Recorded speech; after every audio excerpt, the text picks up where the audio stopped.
আপনি রেকর্ড দিছেন না? ওই ডিলেটটা ছবিটা ডিলিট করে দেন। যে আইডি কার্ড দেখান। তবে মানে বুঝি নাই কথাটা। এখানে ডিলিট করেন আগে। আগে কি কারণে প্রতিবেদনটা কিসের প্রতিবেদন এটা বলতে হবে না?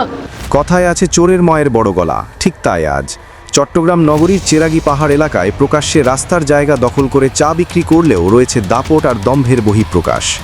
আজ সকালে ঘন কুয়াশার তীব্রতা নিয়ে প্রতিবেদন তৈরির উদ্দেশ্যে সাদা কালো মাল্টিমিডিয়া হাউসের একজন সাংবাদিক ঘটনাস্থলে গেলে তাকে নানা বাধার মুখে পড়তে হয়। আপনি আমার রেকর্ড কেন নেবেন? আপনি সাংবাদিক, আপনার পরিচয় দেখান। আজব বিষয়। সাংবাদিক আছে। অভিযোগ রয়েছে চা বিক্রেতা ফুটেজ ধারণে বাধা দিয়ে সাংবাদিকের কাছে পরিচয়পত্র দেখাতে বলেন এবং কেন ভিডিও করা হচ্ছে তার কপি দিতে হবে বলেও দাবি করেন। শুধু তাই নয়, নিজেকে প্রভাবশালী দাবি করে হুমকি স্বরূপ বলেন তার পকেটে নাকি 15 থেকে 20 জন সাংবাদিক রয়েছে।